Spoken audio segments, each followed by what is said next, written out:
Un géant des hautes technologies dans Smart Impact. Bonjour Marco Herman, bienvenue. Bonjour. Vous êtes le directeur scientifique de Thales. Vous venez d'annoncer une accélération de vos actions ESG. Quelques chiffres, je disais géant, parce que quand même il faut rappeler ça. 81 000 collaborateurs dans 68 pays, un chiffre d'affaires 2020 de 17 milliards d'euros et des solutions de haute technologie dans les domaines de la défense, l'aéronautique, l'espace, le transport, l'identité, la sécurité numérique. Voilà, c'est ça. Thales. En quoi écologie, tiens, je vais démarrer par une question un peu générale liée à l'ESG. En quoi écologie et business, finalement, via les solutions que vous proposez, en quoi écologie et business, finalement, font bon ménage chez Thales? En fait, l'environnement, c'est une préoccupation pour tout le monde. Donc, d'une part, le personnel Thales n'y échappe pas. Nos employés sont très, très sensibles et motivés à titre personnel, à la maison, mais donc également au travail. Mais ça imprègne évidemment nos clients. Et donc, on a affiché effectivement, à l'occasion de ce plan-là, une accélération, notamment de la partie verte de notre plan, l'environnement, principalement l'impact carbone, parce que c'est ça que nos solutions permettent d'optimiser ou de diminuer. Les efforts sont pour diminuer. Mais on verra peut-être d'autres exemples aussi que la partie environnement. Mais un chiffre pour dire à quel point on a accéléré, parce qu'on a déjà affiché un certain nombre d'ambitions il y a quelques temps. Cette année, on les a révisées à la hausse. Et donc, on s'engage à diminuer la partie directe des émissions carbone du groupe, donc les opérations, la façon de travailler, de voyager, etc., de diminuer à 50% en 2030 et d'atteindre le zéro net en 2040, ce qui est 10 ans avant les objectifs européens, et évidemment nécessaire pour la trajectoire 1,5 degré. Dont on est tous redevables et tous responsables. C'est un objectif commun, planétaire. Une société responsable, et donc l'environnement est également aux clés de nos préoccupations. Oui, effectivement, dans ce plan d'action, il y a cet objectif 2040, zéro émission nette de gaz à effet de serre. 100% des nouveaux produits et services éco-conçus en 2023. Donc là, je vais citer les objectifs beaucoup plus proches. 20% de femmes au plus haut niveau de responsabilité, pareil, c'est pour 2023. Et réduire de 30% les accidents du travail pour cette même année. Moi, je voudrais faire un petit focus. On va prendre du temps après pour parler de l'aéronautique, notamment, on est en pleine actualité, mais un focus sur la gouvernance et notamment la place des femmes. Ça veut dire quoi? Que pour l'instant, elles sont très minoritaires, notamment dans les instances de direction? En fait, et c'est vrai pour tous les secteurs de l'industrie dans lequel on est, qui est une population très ingénieure. On a plus de 33 000 personnes uniquement dans la R&D et des ingénieurs dans d'autres postes que la R&D. Et donc ça, c'est très masculin. Et donc le réservoir, déjà à la sortie des écoles, en France, mais également dans un certain nombre d'autres pays, est très minoritaire pour les jeunes femmes. Évidemment, il faut travailler cela. Et d'ailleurs, on a des actions plutôt avec des ONG pour sensibiliser les toutes petites jeunes filles à la science, à la technique, etc. Donc, il faut travailler à la source. Nonobstant cela, on en a suffisamment pour mesurer qu'elles apportent énormément à la société, qu'elles sont très compétentes, etc. Et ce qu'on a annoncé, en fait, c'est surtout de s'assurer, de permettre que, même s'ils sont minoritaires encore aujourd'hui dans la totalité du groupe, qu'elles accèdent avec les mêmes chances, la même représentativité aux fonctions les plus élevées. Donc finalement, que la pyramide ne s'inverse pas quand on monte dans la hiérarchie, et c'est ça l'action qui a été soulignée et mise en avant. Et parallèlement, évidemment, on fait beaucoup d'efforts sur le recrutement pour recruter le plus de jeunes femmes possible et d'aller, en fait, c'est ce qu'on fait déjà dans tous les recrutements, y compris techniques, on va au-dessus des seuils de sortie des écoles en termes de pourcentage de jeunes filles.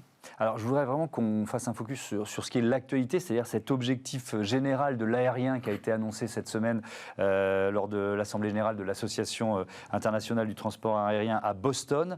Zéro émission nette de carbone dès le milieu du 21e siècle. Ça semble assez... On se dit, mais comment vont-ils faire ? Donc, c'est quoi les solutions techniques? Et j'imagine que Thales sera au cœur de ce bouillonnement d'idées et d'innovations pour y arriver. C'est quoi les solutions? On va être au cœur, on va être en tout cas fortement contributif. C'est un échéancier long par rapport aux dates que vous avez dit sur les autres éléments. Et en même temps, la tâche est difficile et on aura bien besoin des 30 ans pour le faire.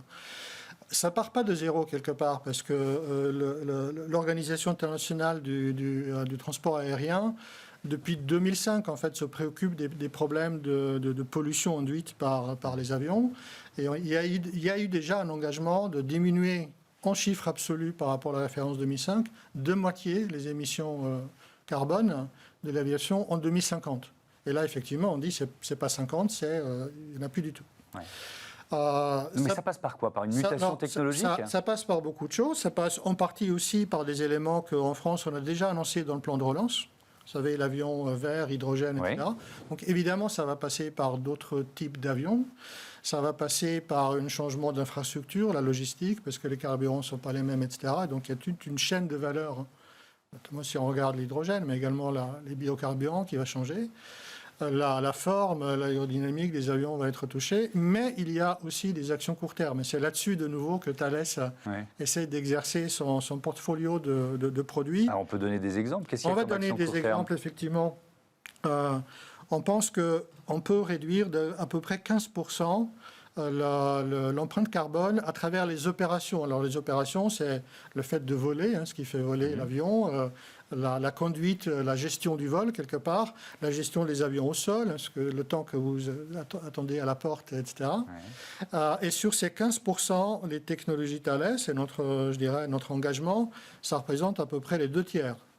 Alors, qu'est-ce qu'on va faire? Un exemple, puis peut-être un second si on a le temps.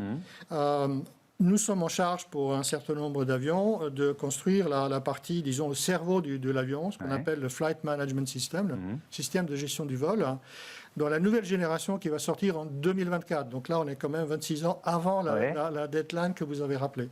Dans ce nouvel équipement, en fait, on va utiliser des données qui vont venir également de l'extérieur, de l'intelligence artificielle embarquée, une sorte d'aide à la conduite, qui va permettre aux pilotes et aux instances de supervision du trafic aérien d'optimiser la trajectoire. Choisir la meilleure trajectoire. Oui, alors pourquoi? Parce qu'il y a plusieurs éléments. Aujourd'hui, un avion, tout le monde le voit, monte par palier, descend par palier, et à chaque palier, on va remettre le gaz, s'attendre un petit peu, etc. En fait, le bilan énergétique est beaucoup plus faible si on fait une descente et une montée continue. Alors ça, il faut mettre également dans la partie contrôle du trafic aérien. Et oui, c'est ce que j'allais vous dire. Ça veut dire que les contrôleurs aériens, il faut qu'ils soient au courant. Absolument. C'est plus la même route. Tout l'écosystème qui doit changer. Et on travaille également là-dessus. Et là, la solution, elle va suivre d'une année la partie FMS, ce qu'on appelle le Top Sky ATC One. C'est le nom barbare de la solution Thales, qui donc va sortir en 2025. Oui, parce que j'ai vu que c'était en cours de test déjà. Il y avait des premiers tests qui étaient réalisés. Parce qu'évidemment, si c'est commercialisé de 2 ans, on en a déjà.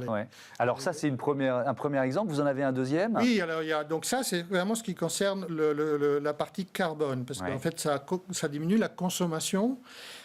C'est applicable aux avions d'aujourd'hui et aux avions de demain. Donc, c'est pour ça que c'est intéressant. Il y a un autre effet des avions, ce sont les fameuses traînées blanches, ce qu'on appelle les contrails dans une abrégée de l'anglais, qui sont la condensation de l'eau. Donc, ça ne produit pas des gaz à effet de serre, mais il y a en fait un effet de serre par réflexion de la lumière sur ces couches blanches. Les experts estiment aujourd'hui que c'est à peu près de même ordre de grandeur que la partie directe due au CO2 de la motorisation. Là également, en fait, ces condensations dépendent évidemment des conditions climatiques, de l'humidité, de la température des couches de nuages.